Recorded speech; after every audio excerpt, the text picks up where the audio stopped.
আধুনিকের পথে হাঁটছে পুরো পৃথিবী।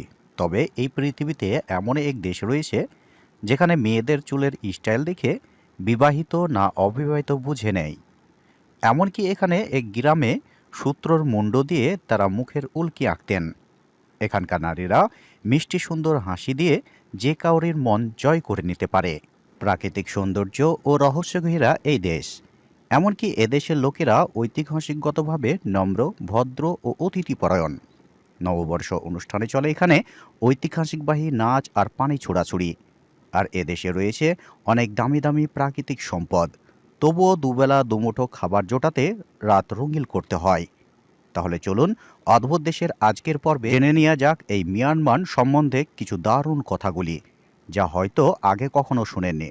তো বিস্তারিত জানতে ভিডিওটি শেষ পর্যন্ত দেখার অনুরোধ রইল। একটি দক্ষিণ পূর্ব এশিয়ার দেশ মিয়ানমার। দেশটি সমৃদ্ধ সংস্কৃতি, বৌদ্ধর ঐতিহ্য এবং প্রাকৃতিক সৌন্দর্যের জন্য পরিচিত, যেখানে গ্রামগুলি গ্রামীণ জীবন, চায়ের দোকান, স্থানীয় উৎসবের কেন্দ্রবিন্দু। মিয়ানমারের প্রাচীন নাম ছিল বার্মা। নেপিদো হল মায়ানমারের রাজধানী। 2005 সালে নভেম্বর মাসে পূর্বের রাজধানী ইয়াঙ্গুন থেকে সরিয়ে নিয়ে নেপিদোকে রাজধানী করা হয়েছে। মিয়ানমারের লোকেরা ঐতিহাসিকগতভাবে নম্র, ভদ্র এবং অতিথিপরায়ণ হিসেবে পরিচিত। তারা পর্যটকদের প্রতি সম্মান এবং মর্যাদা দেখায়। মিয়ানমারের পুরুষ ও মহিলারা প্রধান পোশাক হল লুঙ্গি। মিয়ানমারের 85% লোক বৌদ্ধ, বাকিরা লোকেদের প্রধান রয়েছে এখানে মুসলিম এবং খ্রিস্টান। মিয়ানমারের 135টি জাতির একটি দেশ। প্রধান ভাষা হচ্ছে এখানে বার্মিজ। দেশটির মোট আয়তন 6,76,552 বর্গ কিলোমিটার। 2013 সাল থেকে প্রতি বছর এখানে 10 লাখ পর্যটক বেড়াতে আসে এই দেশটিতে। দেশটির নারীদের স্বর্ণকেশী শ্যামলবর্ণ, যা আপনার মাথা ঘুরিয়ে দিবে। এখানকার মেয়েরা সাধারণ হলেও এদের লম্বা ও শিমলা শরীর মন ছুঁয়ে যায়। মিয়ানমারে মুসলিম জনগোষ্ঠী আছে। ইসলাম মিয়ানমারে তৃতীয় বৃহত্তম ধর্ম, তবে এদেশের জনসংখ্যা একটি ছোট্ট অংশ মুসলিম, যা 4.3%। সংখ্যাগরিষ্ঠ রোহিঙ্গা মুসলিমরা, যাদের অনেকে এখন বাংলাদেশের শরণার্থী হিসেবে আশ্রয় নিয়েছে। এছাড়াও অন্যান্য মুসলিম সম্প্রদায়ের দেশটিতে রয়েছে। ইসলাম মিয়ানমারের একটি সংখ্যালঘু ধর্ম হলেও এখানে গভীর ইতিহাস রয়েছে এবং বিভিন্ন মুসলিম সম্প্রদায়ের নিজেদের ধর্মীয় ও সমাজ জীবন পরিচালনা করে।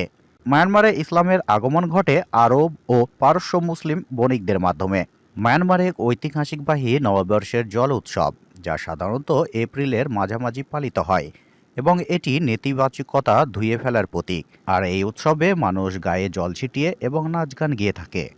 দেশটির নারীদের চুলের স্টাইল দেখে বিবাহিত না অবিবাহিত বুঝে নেয় সবাই। মিয়ানমারের পশ্চিমে বাংলাদেশের চট্টগ্রাম বিভাগ এবং ভারতের মিজোরাম। সুস্বাদু পানির মাছ পাওয়া যায় বিপুল পরিমাণে। এইখানকার একটি গুরুত্বপূর্ণ উৎস। প্রাচীন বাসিন্দারা এটাকে সোনার দেশ বলে ডাকত।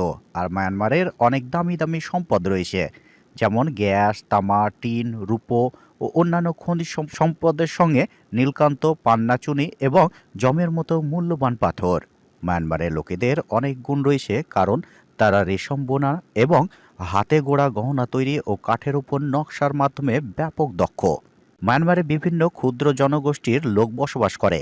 প্রাচীন বাসিন্দারা এটাকে সোনার দেশ বলে ডাকত। আর মায়ানমারের অনেক দামি দামি সম্পদ রয়েছে, কিন্তু এই সোনার দেশের আসল সম্পদ হলো এখানকার লোকেরা, কৃষি, বন এবং মায়ানমারের বড় বড় অর্থ উপার্জনকারী সম্পদ। কৃষিভূমি প্রায় অর্ধেক অঞ্চল ধান চাষের জন্য ব্যবহার করা হয়। এখানকার জেলেরা এক পায়ে দাঁড়িয়ে নৌকার ভারমাস্য রেখে মাছ ধরার অন্যান্য কৌশল ব্যবহার করে, যা বিশ্বের বিবরল। এখানে দুবেলা দুমুঠো খাবার জোটাতে রাত রঙিন করতে হয়। বিবাহ অনুষ্ঠানের কনে সাধারণত রেশমি পোশাক পরে এখানে চুল সাজানো এবং তাদের ঐতিহাসিকগত তুলে ধরে। মায়ানমারের কায়ান উপজাতি এই নারীদের পরিচয় লম্বা গলা বিশিষ্ট বা জিরাফ নারী হিসাবে। বরিমেয় ভাষাতে মায়ানমারে প্রায় 60% লোক কথা বলে। এছাড়াও মায়ানমারের স্থানীয় আরও 100টির বেশি ভাষা প্রচলিত আছে। প্রেমে পড়ার মতো অপরূপ সৌন্দর্য এক গ্রাম রয়েছে এখানে, লাংওয়া। গ্রামে রয়েছে 700-800 মতো পরিবার। মোট জনসংখ্যা 6,703 জন। গ্রামটি একই সঙ্গে একই সময়ে থাকা যায় ভারত ও মায়ানমারের দুই দেশে।